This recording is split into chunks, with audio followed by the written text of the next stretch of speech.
Squaring the Circle by O. Henry. At the hazard of wearying youth, this tale of vehement emotions must be prefaced by a discourse on geometry. Nature moves in circles, art in straight lines. The natural is rounded, the artificial is made up of angles.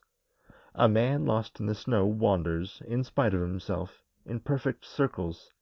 The city man's feet, denaturalized by rectangular streets and floors, carry him ever away from himself.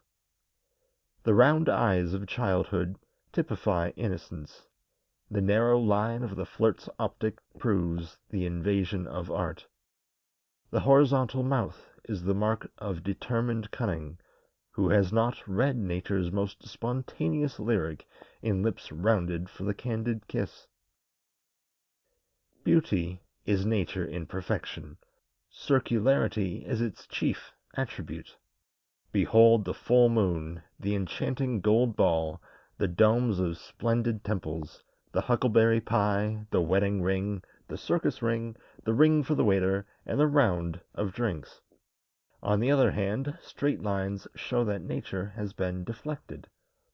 Imagine Venus's girdle transformed into a straight front. When we begin to move in straight lines and turn sharp corners, our natures begin to change. The consequence is that nature, being more adaptive than art, tries to conform to its sterner regulations. The result is often a rather curious product. For instance, a prize chrysanthemum, wood alcohol whiskey, a Republican Missouri, cauliflower au gratin, and a New Yorker. Nature is lost quickest in a big city. The cause is geometrical, not moral. The straight lines of its streets and architecture, the rectangularity of its laws and social customs, the undeviating pavements, the hard, severe, depressing, uncompromising rules of all its ways, even of its recreation and sports, coldly exhibit a sneering defiance of the curved line of nature. Wherefore it may be said that the big city has demonstrated the problem of squaring the circle. And it may be added that this mathematical introduction precedes an account of the fate of a Kentucky feud that was imported to the city, that has a habit of making its importations conform to its angles. The feud began in the Cumberland mountains between the Folwell and the Harkness families. The first victim of the homespun vendetta was a possum dog belonging to Bill Harkness. The Harkness family evened up this dire loss by laying out the chief of the Folwell clan. The Folwells were prompt at repartee. They oiled up their squirrel rifles and made it feasible for Bill Harkness to follow his dog to a land where the possums come down when treed without the stroke of an axe. The feud flourished for 40 years. Harknesses were shot at the plow, through their lamplit cabin windows, coming from camp meetings, asleep, in duello, sober and otherwise, singly and in family groups, prepared and unprepared. Folwells had the branches of their family tree lopped off in similar ways, as the traditions of their country prescribed and authorized. By and by the pruning left but a single member of each family. And then Cal Harkness, probably reasoning that further pursuance of the controversy would give a too decided personal flavor to the feud, suddenly disappeared from the relieved Cumberlands, balking the avenging hand of Sam, the ultimate opposing Folwell. A year afterward, Sam Folwell learned that his hereditary, unsuppressed enemy was living in New York City. Sam turned over the big iron washpot in the yard, scraped off some of the soot, which he mixed with lard, and shined his boots with the compound. He put on his store clothes of butternut dyed black, a white shirt and collar, and packed a carpet sack with Spartan lingerie. He took his squirrel rifle from its hooks, but put it back again with a sigh. However ethical and plausible the habit might be in the Cumberlands, Perhaps New York would not swallow his pose of hunting squirrels among the skyscrapers along Broadway. An ancient but reliable Colt's revolver that he resurrected from a bureau drawer seemed to proclaim itself the pink of weapons for metropolitan adventure and vengeance. This and a hunting knife in a leather sheath Sam packed in the carpet sack. As he started, mule-back, for the Lowland Railroad station, the last Folwell turned in his saddle and looked grimly at the little cluster of white pine slabs in the clump of cedars that marked the Folwell burying ground. Sam Folwell arrived in New York in the night.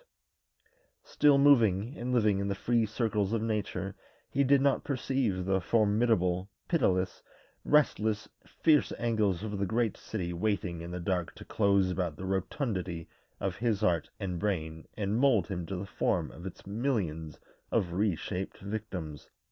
A cabby picked him out of the whirl as Sam himself had often picked a nut from a bed of wind-tossed autumn leaves, and whisked him away to a hotel commensurate to his boots and carpet-sack. On the next morning the last of the Folwells made his sortie into the city that sheltered the last Harkness. The Colt was thrust beneath his coat and secured by a narrow leather belt. The hunting knife hung between his shoulder blades, with the haft an inch below his coat collar. He knew this much, that Cal Harkness drove an express wagon somewhere in that town, and that he, Sam Folwell, had come to kill him. And as he stepped upon the sidewalk the red came into his eye and the feud hate into his heart. The clamor of the central avenues drew him thitherward.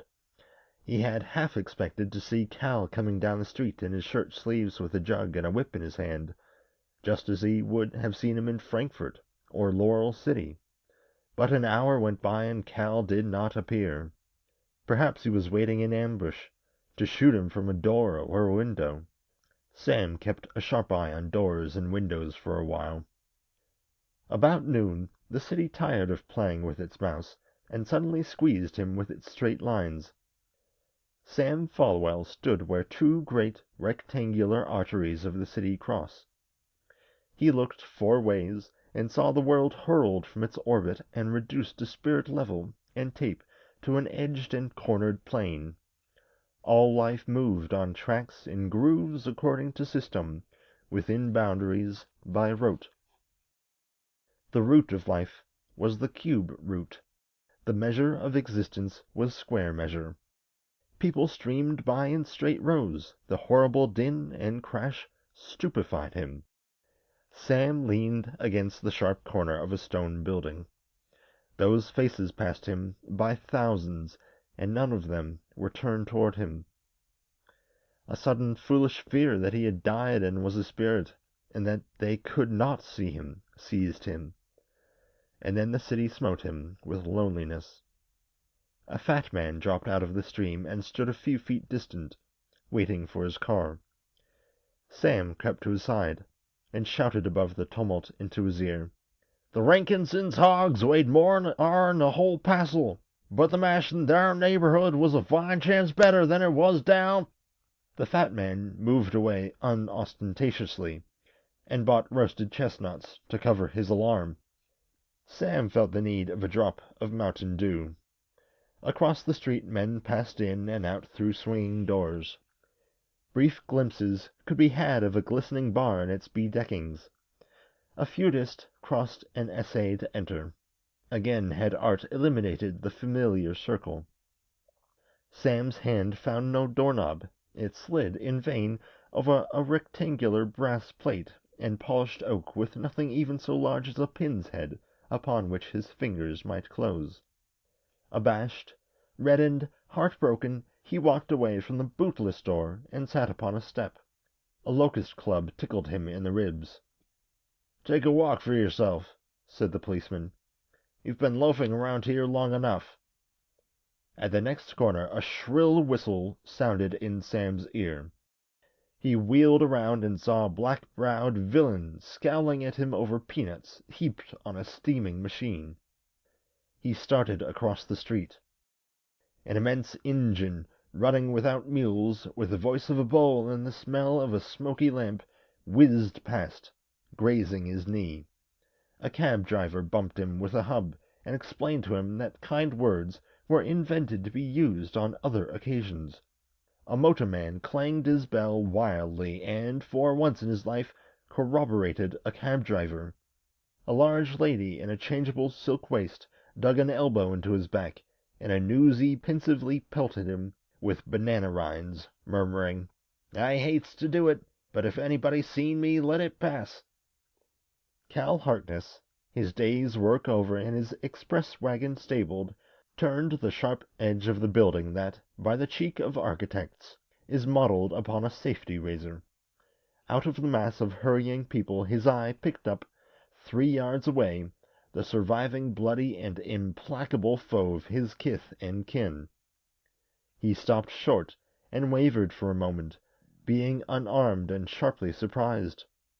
But the keen mountaineer's eye of Sam Folwell had picked him out. There was a sudden spring, a ripple in the stream of passers-by, and the sound of Sam's voice crying, "Howdy, Cal!